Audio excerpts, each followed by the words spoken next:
नाही, अजितदादा पवारांकडे जाणार कोणी चर्चा केली मला माहित नाही. मी राज्याचे मुख्यमंत्री, उपमुख्यमंत्री या सर्वांना शुभेच्छा सगळेजण देत असतात. मी त्यावेळेला द्यायला गेलो होतो. ते देत असताना मला वाटतं की मी त्यांना एक सांगितलं होतं की हे सगळं देत असताना त्यांची माझी भेट झाली नव्हती. 2 दिवस ते विधिमंडळात आले नव्हते. विधिमंडळाचा आदल्या दिवशी शेवटचा दिवस होता.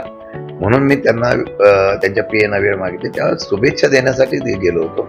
तर मला वाटतं की एखाद्या विरोधक असतील, मित्र असतील, पक्ष असतील, काय असतील, नेते असतील, भेटलं म्हणजे पक्षात प्रवेश केला असं होत नाही.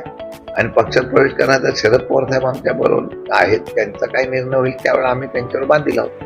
साहेब दुसरीकडे आता भाजपचे सदस्य मंजूर दिलेला आहे संयुक्त संस्थांच्या निवडणुका तसं आपल्या पक्षाची काय भूमिका राहणार आहे? प्रत्येक पक्षाच्या सदस्य नोंदणीचा हा कार्यक्रम असतोच. सदस्य नोंदणी, पक्षीय निवडणुका वगैरे ह्या लोकशाहीच्यातून पक्षाच्या नियमानुसार घ्याव्या लागतात. त्याप्रमाणे हे सगळे प्रक्रिया चालू असतात. प्रत्येक पक्षाच्या चालू असतात. भाजपने सुरू केले, आता आम्ही सुद्धा सुरू करू.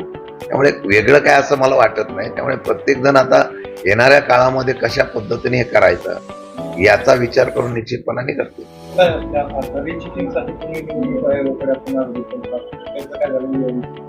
ईव्हीएम मशीनच्या बाबतीमध्ये आम्ही अर्ज दिलेला आहे. आमचं म्हणणं आहे की ईव्हीएम मशीनच्या बरोबर व्हीव्हीपॅट आहे जो आहे त्याच्या बाबतीमधले सुद्धा व्हेरिफिकेशन करणं गरजेचं आहे. पण त्यांचं म्हणणं आहे आम्ही त्यांना फक्त मशीन हे करणार. त्यातरी कोर्टात आम्ही गेलेलो, बरेच जण गेलेलो. आणि आज अजून उत्तम जानकरांनी सांगितलं आहे की आमचा राजीनामा घेऊन तुम्ही जर त्याप्रमाणे निवडणुका घेणार तर माझा राजीनामा स्वीकारून आमची तयारी आहे. म्हणजे लोक एवढे धाडस करतात. खरं म्हणतं तर मी 28-29च्या दरम्यान जर झालंच तर मला वेळ कशी म्हणते, मी पक्ष कार्यालयामध्ये जिल्ह्याच्या सर्व पक्षातल्या नेत्यांना, कार्यकर्त्यांना आणि पत्रकारांना बोलवणार आहे.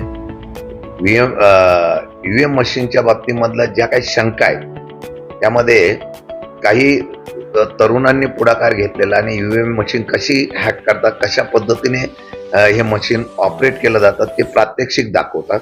आणि मला वाटतं की आपने सुद्धा त्याच्यावर पुढाकार घेतलेला आहे. सुरेश मेहता म्हणून एक आहेत ते प्रेझेंट, त्यांनी एक मशीन तशी बनवलेली आहे.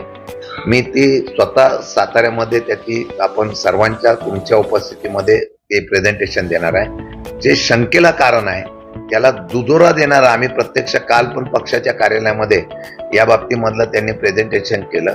ज्या आमच्या शंका होत्या की व्हीव्हीपॅट मध्ये जे काय चित्र येतं ते चित्र आम्हाला दिसतं, मग कसं काय तुमच्याकडे ते होतं, त्या सर्वांचा खुलासा त्यांनी एवढा व्यवस्थितपणे केलेला आहे.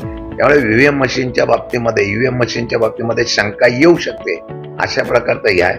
मी तारीख माझी फायनल झाली की आपल्याला सगळ्यांना कळवणार आहे. आणि त्यावेळेला प्रामुख्याने सगळं तुम्हाला व्यवस्थितपणे शंकेला कारण आहे का नाही याचं प्रात्यक्षिक तुम्हाला पाहायला मिळेल. आमची मागणी आहे, जर सारख्या शंका आहेत आणि प्रत्येक सामान्य माणसाच्या मनामध्ये आहे की ईव्हीएम मशीनने हा सराव घोळ झालेला आहे, तर मग आमचं म्हणणं आहे की ईव्हीएम मशीनच्या बरोबर अजून एक चॉईस द्यावी. प्रत्येकाला लोकशाहीमध्ये अधिकार असायला पाहिजे. मला मशीन नाही वापरायची असं आणि मला वाटलं की आपण ह्याच्यावर मतपत्रिकेवर जावं, तर तशी चॉईस द्यायला काय हरकत नाही असं आमचं मत आहे. पण सुप्रीम कोर्टात आता काय निर्णय होईल तो बघू. पण त्याप्रमाणे आमच्या हायकोर्टामध्ये आम्ही आता रिट पिटिशन दाखल केलेलं आहे. हायकोर्टाचा निर्णय काय होईल त्याला वाटतं त्याच्यावर आपण निर्णय घ्यायला मग पुढे आम्ही निर्णय ठरवणार आहोत. नवीन घडामोडी पाहण्यासाठी आजच आम्ही मुंबईकर 24 तासला लाईक करा, सबस्क्राईब करा आणि अपडेट राहा.